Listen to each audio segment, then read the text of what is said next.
up, everybody? My name is Jacob, and today I want to talk to you about creativity. Because there's so many different ways to be creative, right? You could be like a creative actor. Alas, poor Yorick. I knew him well. Who's Yorick? You got the wrong skull, kid. Oh. You could be a creative dresser. Hey! You could be like a creative, I don't know, scientist? But most of the time when you hear the word creativity, you think of something like this. A work of art. Or maybe you think of something like this. Wonder what's got him so anxious. Oh! Oh! Ugh, ewy. In today's story, you're going to hear about the very best creation of all time. Actually, it's the very first creation of all time. It's where creativity was born. And cockroaches. No, it's good. It's indescribable. See you in a few.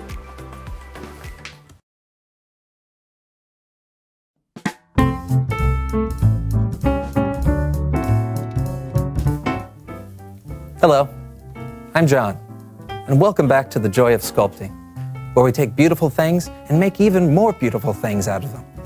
Let's take this sculpture of my co-host, Brandon. Isn't that lovely? So lifelike, his eyes, his hair. The detail really is marvelous. But what if we could make something new out of it? Let's see. Let's take a little bit of Brandon's hair off, like this. And we can just put that there. Oh, that's nice. Kind of squishy. And what do we have here? Oh, look. It's Brandon's little brain. Little brain. We'll put that right here, very carefully. And what if his ears can go here? There you go. Now let's take Brandon's happy eyes. And we can put those eyes, put them right here. Look at those wonderful eyes. Looking right back at you. What have these eyes seen? I don't know. Just put those right there. Now, what can we make with what's left? I think I have an idea. What if we make an edge right there? Yeah, and an edge right here. Well, that's nice. How about here? Oh, that's nice. Or how about here? Hey, I'm starting to see something. Here we go. Let's just use the board for extra pressure. Isn't that beautiful? It's a brick. You could build a big, beautiful house out of this brick. That's how strong it is. Hey, John, have you seen my self-sculpture? I've been looking for it. How nice.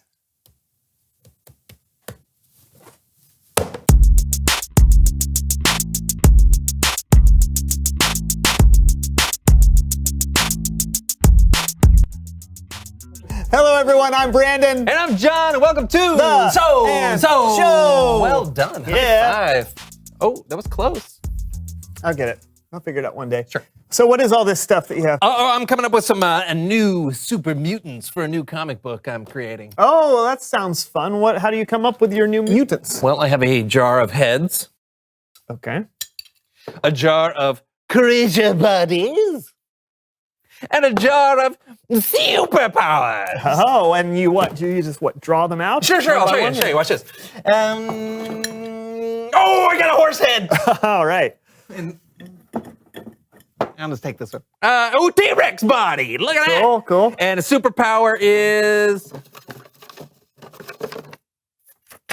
Static electricity! Oh, static electricity. Huh. Yeah, not everyone can leap over tall buildings in a single bound, Brandon. Oh, well, that's true, I guess. There you go. I think we'll call this guy Sir Neighborly, the Sparkosaurus Rex. I think I can make this more interesting. Explain how. All right. Mutant Melee. What am I looking at? Hey, that's me. No, that's your avatar. Except now you're... Sir Neighborly, the Sparkosaurus Rex. Superpower, static electricity. Versus Panda King. Superpower, interpretive bamboo. Ready? Melee!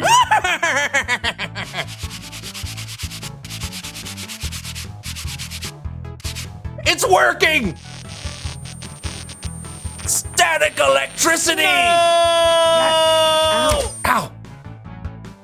My turn. What are you doing? Music.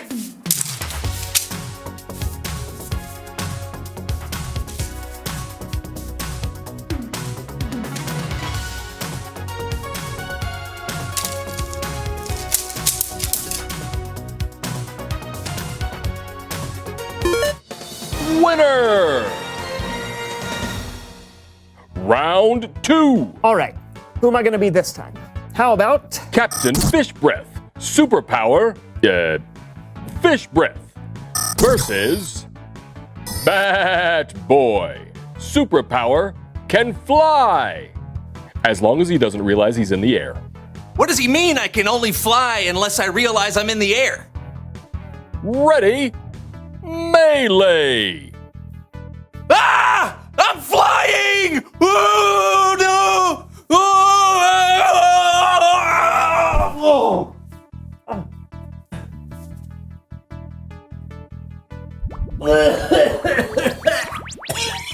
Ow!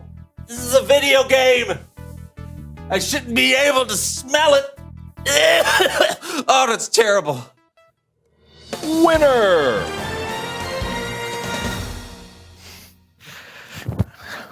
Oh, it still stinks.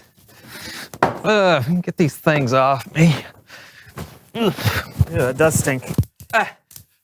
Great, I'm gonna have to do laundry. Oh, or maybe burn them. Wait. Before you do that, it's Bible story time with Kellen.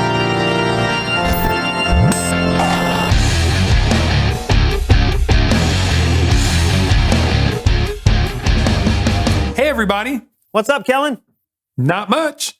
Say, what do you got there? Laundry from our game of Mutant Melee. Cool. Do you mind if I use it for the story? Oh, sure thing. Thanks. Our story starts with the very first verse of the very first chapter of the very first book of the Bible, Genesis chapter 1, verse 1. In the beginning, God created the heavens and the earth. The earth didn't have any shape. There was darkness over the surface of the waves. The Spirit of God was hovering over the waters. God said, "Let there be light," and there was light. God saw that the light was good. He separated the light from the darkness and called the light day and the darkness night. How's that for a beginning? And that was just day one. On the second day, God made the sky. God said, "Let there be a huge space between the waters." And that's exactly what happened. And God called the huge space sky. That was day two. But it was the next day when God's creativity really took root. God said, "Let the water under the sky be gathered into one place. Let the dry ground appear." God called the dry ground land. Then God said, "Let the land produce plants," and trees and plants and flowers sprung out of the ground. And God saw that it was good. That closes the book on day 3. But God wasn't finished. He had a whole sky to fill. God said, "Let there be lights in the huge space of the sky." And so the stars were created. And then God made the moon to rule over the night. He made the sun to rule over the day. And God saw that it was good. Day 4. Boom! Sun, moon, and stars. Without them, we wouldn't know what time of day it was. Think about that. Okay, stop thinking. Things are about to get wild. God said, "Let the seas be filled with living things." So God created every kind of living thing that fills the oceans. And God said, "Let birds fly above the earth across the huge space of the sky." And then God created every kind of bird that flies. And God saw that it was good. That was the 5th day. But it was the 6th day when God made his masterpiece. And I'm not talking about the platypus. God said, "Let the land produce every kind of animal: cows, horses, chickens, bugs, snakes, mice, rhinoceroses, orangutans, platypi," and it was all good. And then God said, wait for it, "Let us make human beings." Watch out, world. Here we come. So God created human beings in his own likeness. He created them as male and female. And God told them to take care of the earth and all that was in it. This was day 6. On the 7th day, God rested from all his work. But before he did that, he took a good look at everything he had created, and he saw that it was very good. The end. That was incredible. It really is incredible when you think about all the things God created. I mean, whether it's a huge planet in space or a tiny little eyelash. Like, oh, Ow. make a wish. No, you are so weird. What? Get that away from me. Yeah, there's really no limit to God's creativity. You can find it anywhere. I found it sitting right next to me. Aww. Thanks for the story, Kellen. You got it. See you guys next time. Later. See ya. What a great story. Yeah, I Love it. loved how my gym shorts turned into an orangutan. Yeah. Yeah, that's what I took from the story too. Yeah. Reveal the question. Awesome. Where do you see God's creativity? Yeah, do you see it in a stream flowing through the woods? Or in a star that's over 100 miles away? Yeah, except stars are like millions of miles away, John. So, over 100, right? Right. Talk about it with each other. Where do you see God's creativity? And we will see you next time on the So-and-so Show. It's right there. You can read it. It's in gold.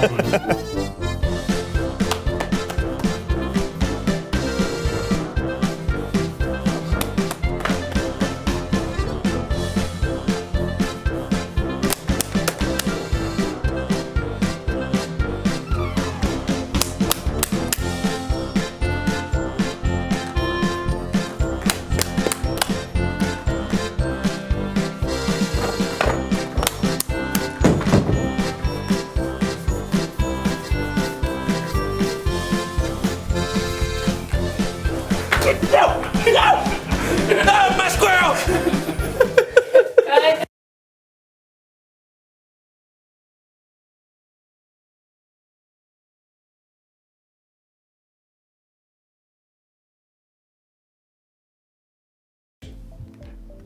Okay, I just thought of another way to describe creativity. Creativity is imagining what you could do because you were made in God's image.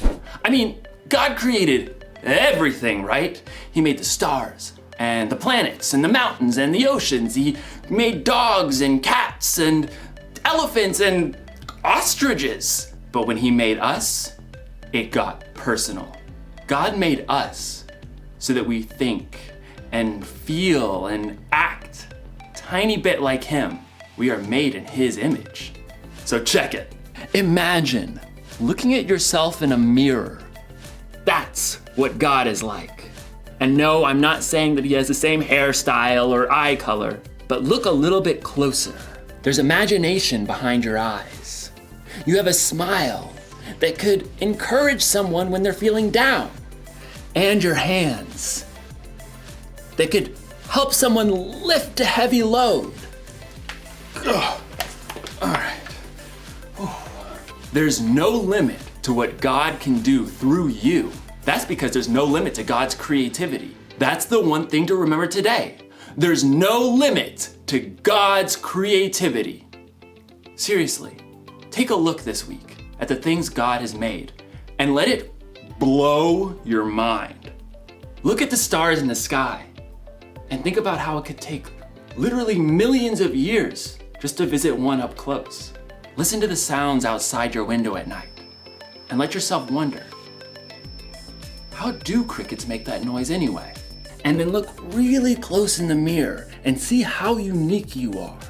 See the color and feel the texture of your skin. Look deep in the reflection of your eyes to see a God that made you and loves you more than you could even imagine. That should give us all a lot to think about.